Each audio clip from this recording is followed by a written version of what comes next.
लगा रहे, जब गन्ना बन गया जब पिटाई लगा रहे। अधिकतर हमारा ये व्यर्थ खर्च है जिससे हमें बचना है।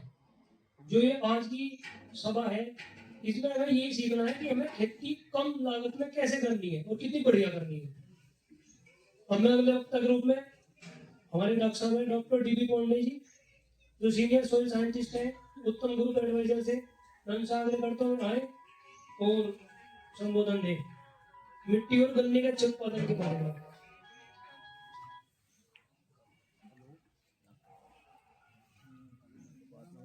डॉक्टर साहब,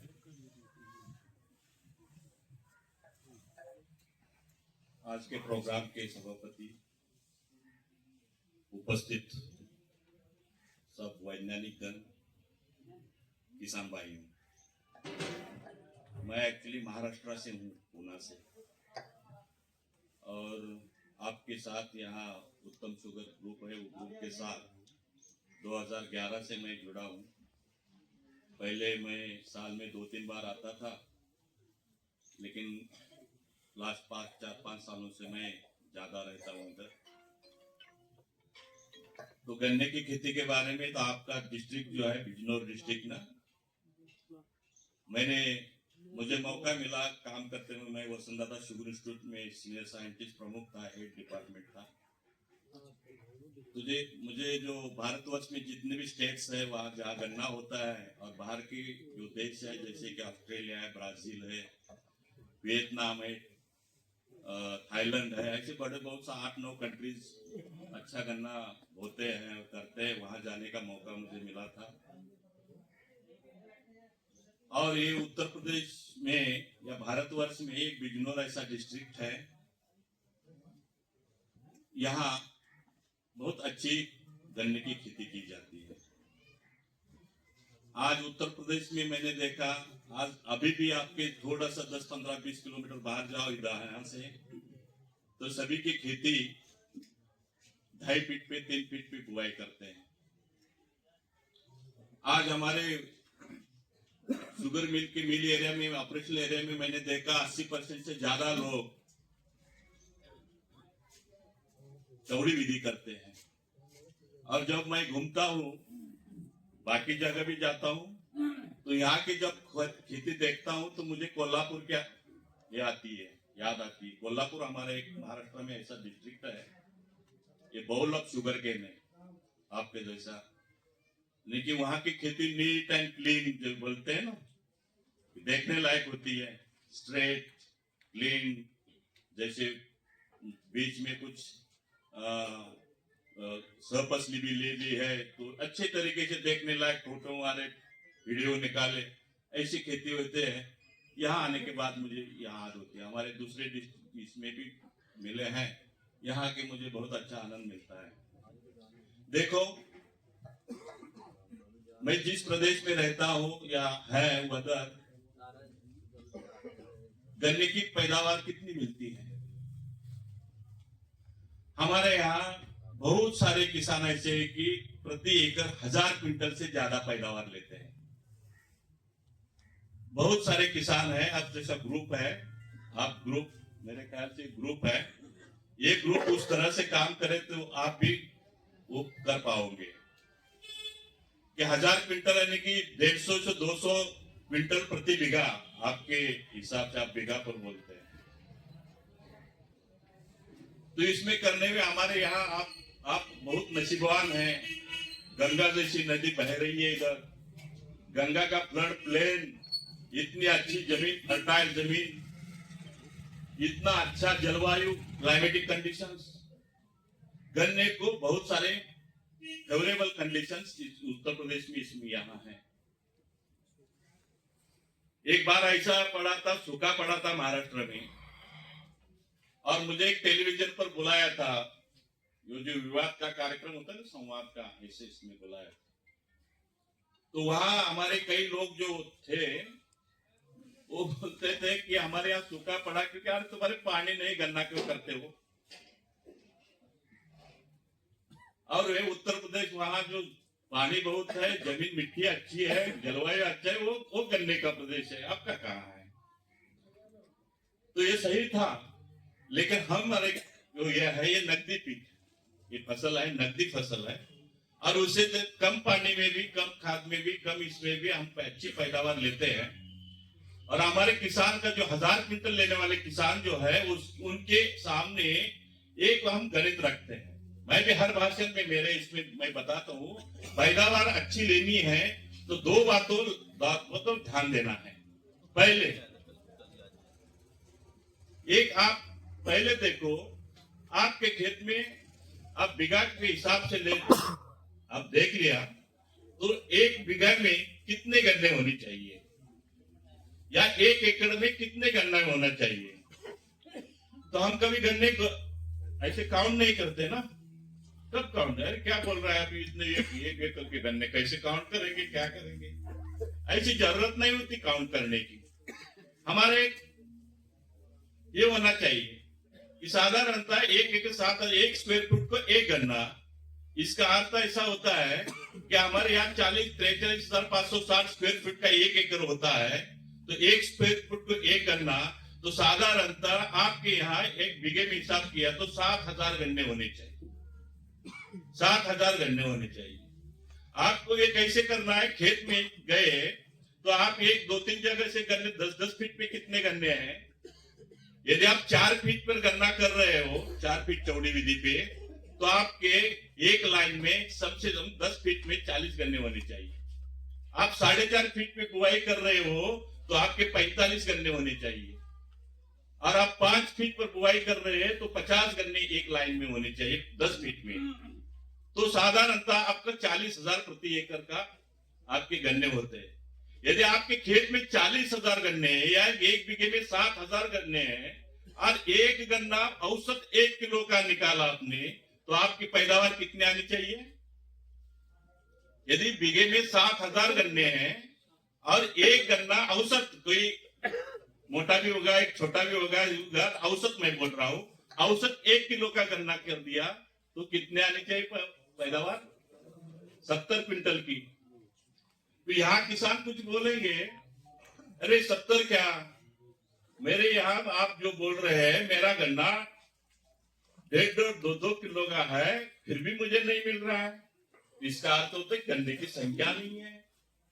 किसी बोला क्या 7,000 गन्ने बोल रहे हो आप, मेरे यहाँ के 8,500 गन्ने हैं, फिर भी मेरी पैदावार 50 के ऊपर नहीं जा रही है। इसका अर्थ है तुम्हारा गन्ना आधा 1 किलो से भी कम है। 7,000 गन्ने 1 किलो का औसत गन्ना निकाला 70 क्विंटल। थोड़ी सी टेक्नोलॉजी लोग बताएंगे, उसका इस्तेमाल कर दिया, इसका यूज कर दिया, 1 किलो का 1.25 किलो का गन्ना कर दिया, तो तुम्हारी पैदावार कितने आ जाएगी, कैलकुलेट करो। महाराष्ट्र में 40,000 गन्ने एकड़ में करते हैं, तो 1 किलो का किया तो 400 क्विंटल, 1.25 किलो का किया तो 500 क्विंटल, 1.5 किलो का गन्ना औसत किया तो 600 क्विंटल, 200 किलो का किया था 800 क्विंटल, और 2.5 किलो का गन्ना कर दिया, 40,000 गन्ने रखे तो 1000 क्विंटल। इस पर हमारे लोग जा रहे हैं। इसके लिए वो ड्रिप करेंगे, फर्टिगेशन ड्रिप से खाद दे देंगे, फवारा करेंगे, मिट्टी की जांच करेंगे, उसके आधार पर खाद देंगे, गन्ना स्वस्थ रखेंगे, जमीन को स्वस्थ रखेंगे। और उनके यहाँ थोड़ा सा, हमारे यहाँ गन्ना होता है अड़साली में। अड़साली मीन्स जून जुलाई में हम बुआई करते हैं कई लोग, और उसकी कटाई होती है 16 महीने के बाद, कई 15 महीने से 16 महीने तक। तो 16-15 महीने में हमारे 1000 क्विंटल हम लगते हैं। फिर हम भी कम नहीं है, हम कहाँ कम है, हम भी कर सकते हैं। मुझे तो लगता है महाराष्ट्र के औसत पैदावार है उससे आप बेटर है, क्योंकि आप 8-9 महीने में गन्ना फेल देते हैं, तो पर महीना पर यूनिट एरिया निकाला तो आप आगे हैं। लेकिन कल मैं बोल रहा था एक जगह कि आपके यहाँ बहुत स्कोप है काम करने के लिए। आपने तो बहुत अच्छा जो प्लांटिंग विधि है ना, वो विधि आप अपनाते हैं, लेकिन उसमें भी बहुत कुछ करना है। जैसे मैडम ने अभी बताया कि ये उत्पादकता जो होती है, जो उपज होती है, ये जमीन का उपजाऊपन या जमीन की उर्वरता शक्ति कैसी है, इस पर बहुत सारा निर्भर रहता है। और ये उर्वरता शक्ति में क्या होती है, जमीन ये मिट्टी है, मिट्टी भौतिक सुपीक होती है, जैविक सुपीक होती है, जमीन रासायनिक सुपीक होती है। तीनों सुपीकता एक दूसरे से संबंधित है।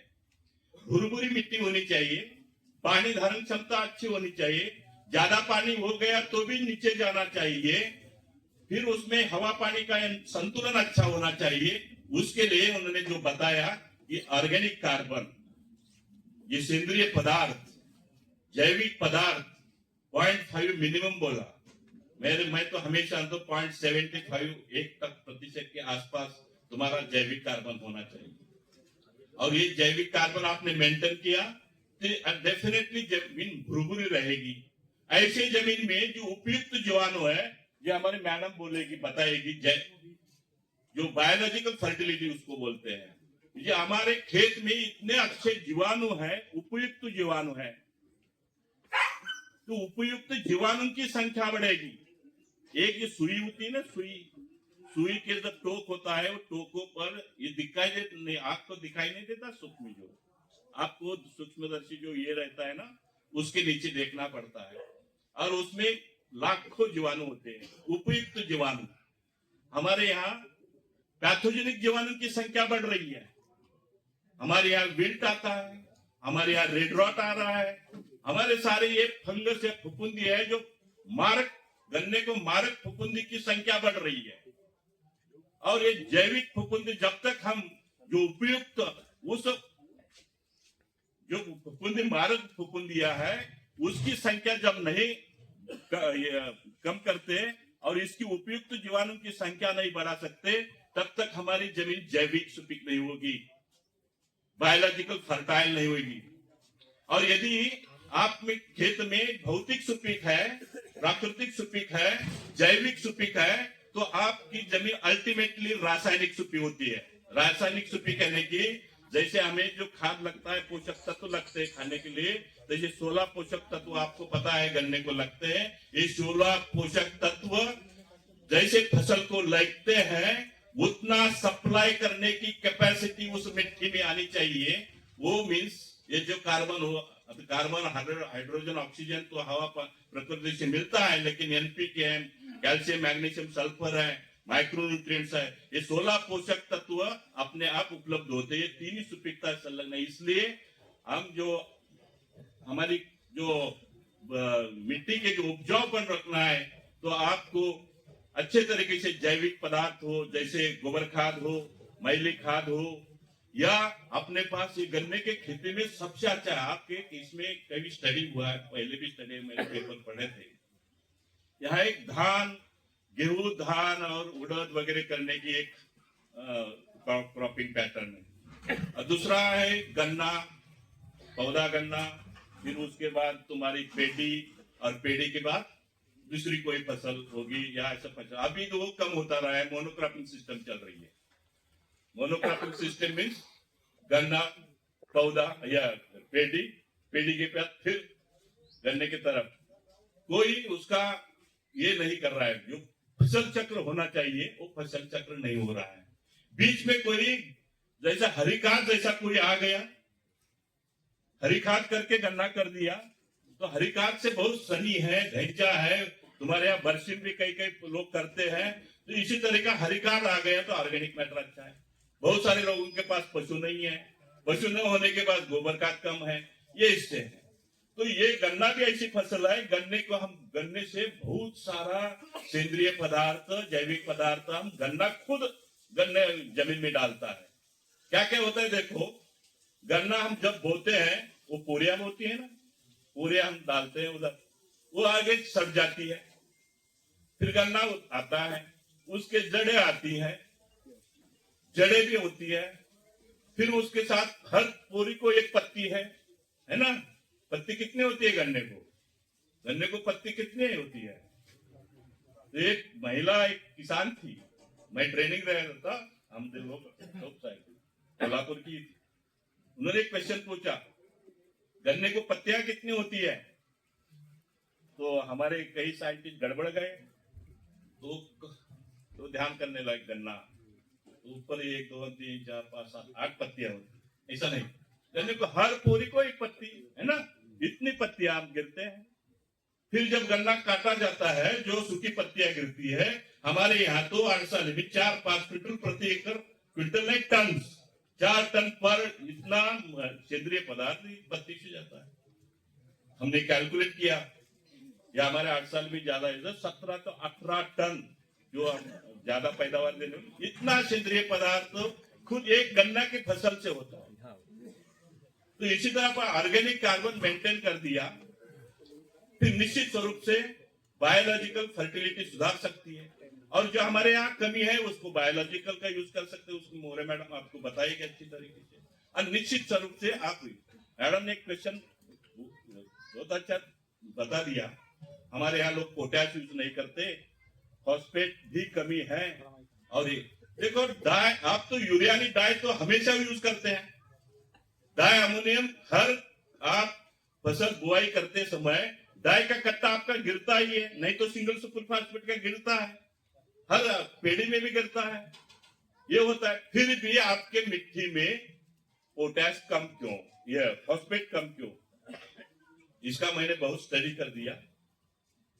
तो यहाँ क्या होता है पता है, यहाँ पोटैश की मीडियम के लेवल पे इसका कोई कहा तो फिक्सेशन हो रहा है मैम, इस मिट्टी का मिट्टी में, और मिट्टी कहाँ क्या ले लो, ये phosphate fixation capacity of the soil आप देख लो, ये मिट्टी का जो ये फॉस्फोरस स्थिरीकरण करने का जो यह है वो बहुत है, 50-60% से। यदि तुम्हारी लैटराइट कैलकेरियस सॉइल हो तो 70-80%, लैटराइट और लाल मिट्टी है जिसमें आयरन ये है, एल्यूमिनियम है, उसमें तो सबसे ज्यादा 90%। आपके खेत में फॉस्फेट है लेकिन वो अवेलेबल नहीं है, तुम्हारे मिट्टी परीक्षण में अवेलेबल फॉर्म में हम निकालते हैं, सोडियम बाइकार्बोनेट से एक्सट्रैक्ट करते होंगे या इससे, तो उससे वो एक्सट्रैक्ट नहीं होता है, वो फिक्स स्वरूप में इनसोल्युबल कंपाउंड में है।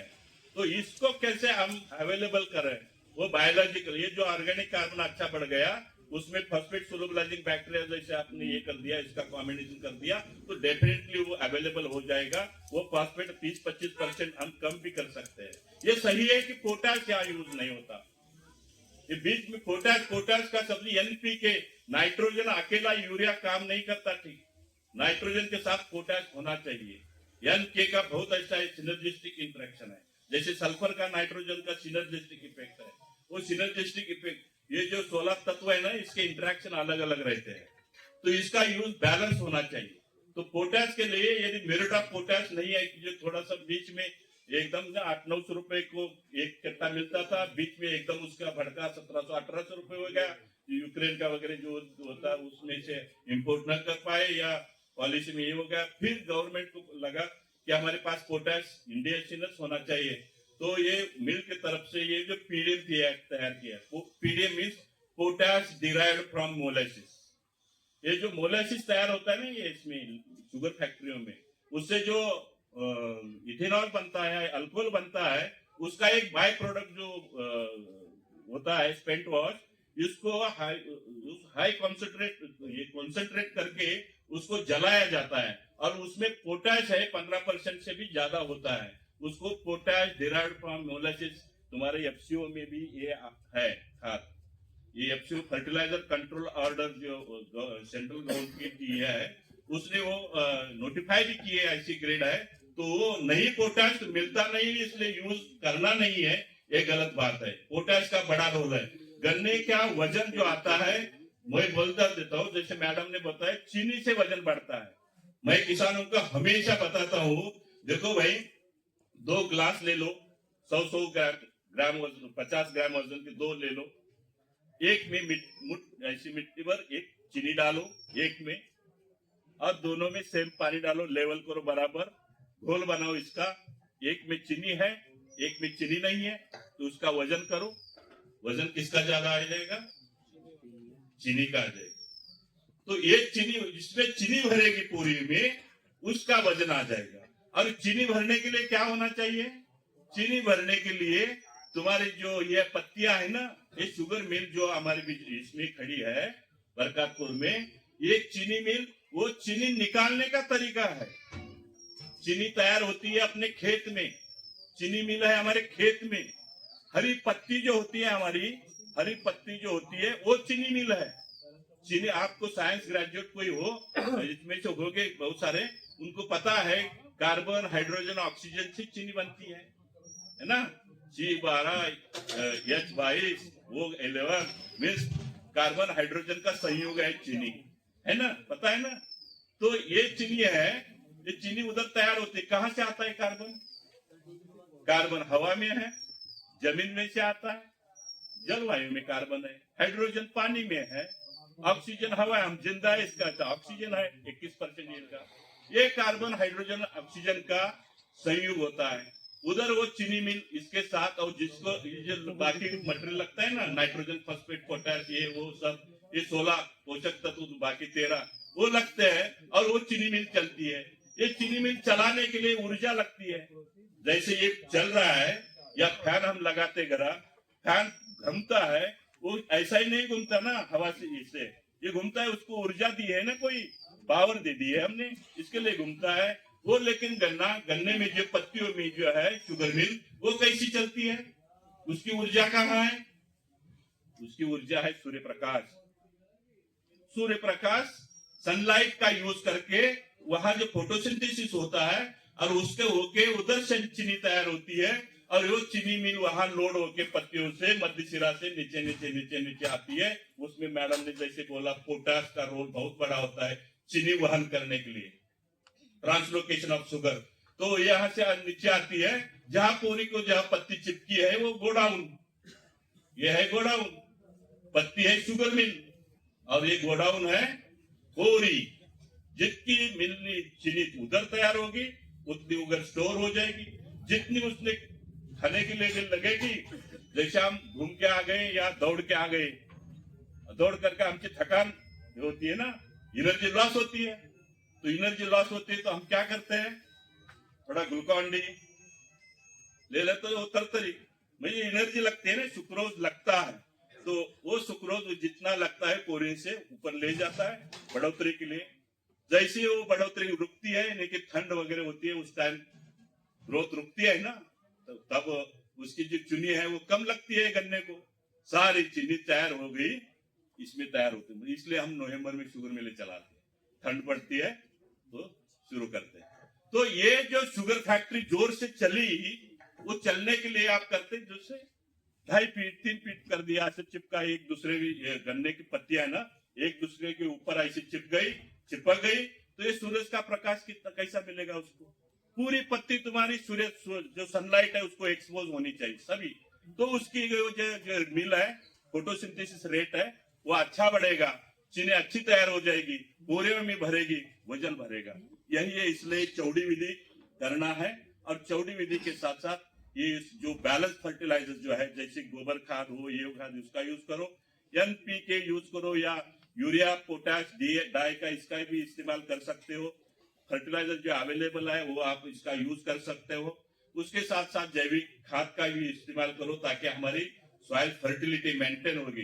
देखो आपको लगता है हमने यूज किया भरपूर गोबर खाद वगैरह यूज किया, और उसमें 5 साल के बाद देख लेंगे, नहीं, ये तुम्हारी अभी धूप शुरू हो जाएगी ना, मार्च अप्रैल में भी इतनी धूप होती है, उसमें ये ऑक्सीडाइज हो के जाता है। 3, 3.5, 4 महीने में जो तुमने डाला है उसमें ना, वो सब जल कर जाता है, ऑक्सीडाइज होता है। उसके लिए रिसाइकलिंग, मैंने हर साल कुछ ना कुछ ये जो फसल के जो बात का जो क्या बोलते हैं उसको, रेसिड्यूज, वो ये वही कंटिन्यू चलना चाहिए, निरंतर इसका यूज होना चाहिए। ऐसा करो ताकि आपकी यहाँ बड़ी समस्या एक ही है, यहाँ यह है रोग और कीड़ों की। ये यहाँ ना तुम्हारे यहाँ रेड रॉट का सबसे बड़ा प्रॉब्लम, और ये जो टॉप बोरर का एक प्रॉब्लम, ये बोरर हटेगा नहीं आपके यहाँ से, क्योंकि गन्ना जहाँ है बोरर आएगा ही, लेकिन उसका पॉपुलेशन थोपने का काम हमें करना है, अलग अलग तरीके से करना पड़ेगा।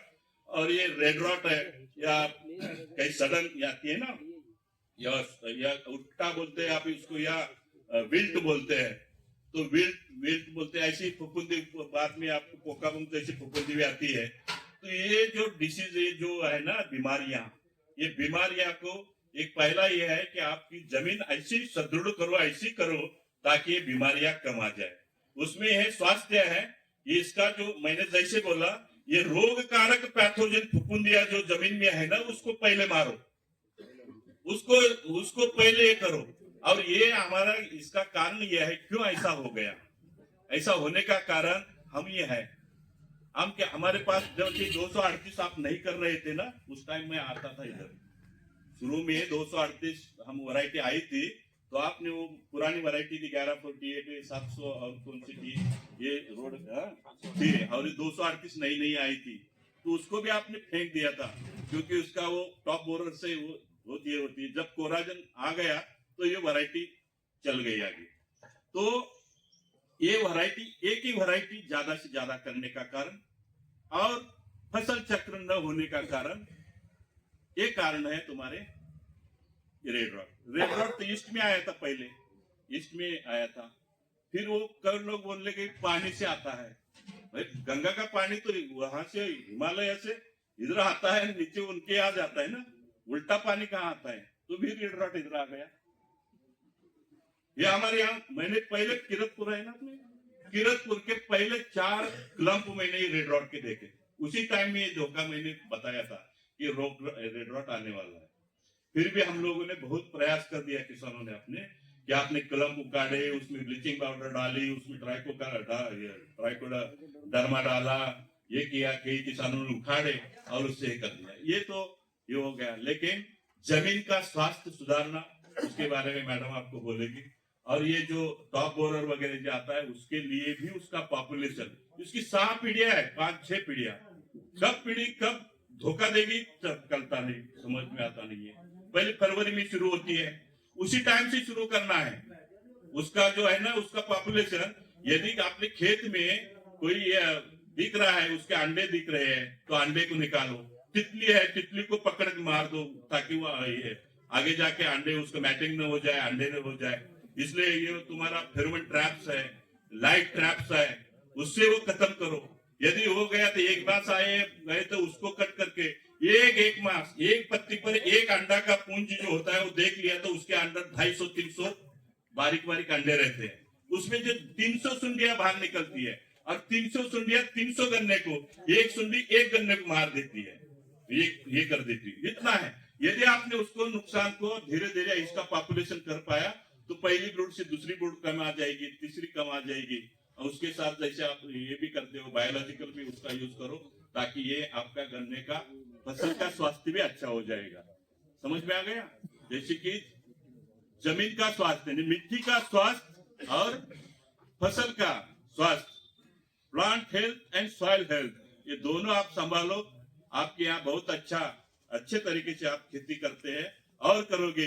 एंड जैसे मैंने बोला, जिसकी 50 की या कैसे हो जाए, 60 से 70 कैसे हो जाए, 70 वाले 80 कैसे हो जाए, 80 वाले 100 कैसे हो जाए, इसके तरफ देखो। और ये निश्चित रूप से होता है। गन्ने में इतना पोटेंशियल है, गन्ने में पोटेंशियल पता है कितना है? गन्ना मैक्सिमम कितनी उपज दे सकता है? रिपोर्टेड फिगर है, हमारे साइंटिस्ट लोगों ने पढ़े हुए होंगे। गन्ने की पोटेंशियल है 6000 क्विंटल की पर हेक्टर, 6000 क्विंटल। हमारे बहुत सारे 2500 क्विंटल निकालते हैं। आपने तुम्हारे उत्तर प्रदेश में 1700-1800 को निकालते हैं, लेकिन हमारे यहाँ 800 के आसपास, 800-900 क्विंटल प्रति हेक्टर। तो हमारे पास स्कोप बहुत है। मेरा बताने का जो ये है कि उपज बढ़ाने के लिए स्कोप है, कमी है, उसको भर दो। अभी यहाँ जो ऑर्गेनाइजर है उसने मुझे यहाँ बोलने का, बताने का मौका दे दिया, तो आप शांत। रैटून मैनेजमेंट के बारे में 5 मिनट। रैटून मैनेजमेंट में कुछ करना नहीं। जो चौड़ी विधि करते हैं ना, जो 4 फीट, 4.5 फीट, 5 फीट पर जो गन्ना बोते हैं ना, उसके लिए उन्होंने एक बार आरएमडी ले लो, एक बार आरएमडी घुमाओ, रटून मैनेजमेंट 100% हो जाती है। क्या है उसमें? ये रटून मैनेजमेंट 2.5 फीट, ये तुम्हारे जो है ना 4 फीट वाले या 4.5 या 5 फीट पर जो बुआई होती है, मिट्टी अच्छी चढ़ाई, और उसमें पौधा अपने ये कट हार्वेस्ट हो गया, और आपने ये आरएमडी है, पता है उत्तम शुगर से हम बहुत सारे दे रहे हैं, तो सर्विस के लिए दे रहे हैं। तो एक बार आप उसमें आरएमडी चलाओ। आरएमडी क्या करता है? आरएमडी एक तो ऊपर के खूंट जो होते हैं उसको छांटता है। दूसरा क्या होता है, ये जो साइड में जो डिस्क लगाती है ये होता है, उसको मेड़ गिराता है, यानी कि जो पुरानी जड़ें वो उसको तोड़ता है। यदि आपने वो नाले में जो अपनी सूखी पत्तियां है वो सूखी पत्तियां ऐसी निकाल दिया और उस नाले में छोड़ दी तो स्टबल सेविंग हो जाएगा। ऑफ फ्लोरिंग यानी कि मेड़ गिराएगा। मेड़ गिराते समय वो मिट्टी पे, इसमें पत्तियों पर वो मिट्टी अपने आप जाती है। सब काम होते हैं। अगले इतना खेत अच्छा दिखता है, अगले 1.5 महीने तक उसमें तुम्हारे खरपतवार दिखाई नहीं देते। 1.5 महीने में तुम्हारा जो खाद है, ये सूखी पत्ती है, उसमें मिट्टी उसमें जो डीसी कल्चर वगैरह मैडम बताई कि वो डाल दो, वो मिट्टी में नीचे जाएगा, पानी दोगे तो वो सड़ जाएगा। और जो फिर हम पेड़ी को जो मिट्टी चढ़ाते हैं उस टाइम वो जो भरा हुआ जो है ना सेंद्रीय जैविक पदार्थ सड़ा हुआ सब मिट्टी आप पेड़ी को लगाओगे। सब काम होते हैं एक इसमें आरएमडी से। कोई करना नहीं, खाद देके अपना पानी देने का काम करना है। इतना करो, बाकी मैं ज्यादा, बाकी भी लोग बोलेंगे आपके साथ। तो ऑर्गेनाइजर ने यहाँ बुलाया मुझे और बोलने का मौका दिया, तो सभी का मैं धन्यवाद मानता हूँ। धन्यवाद।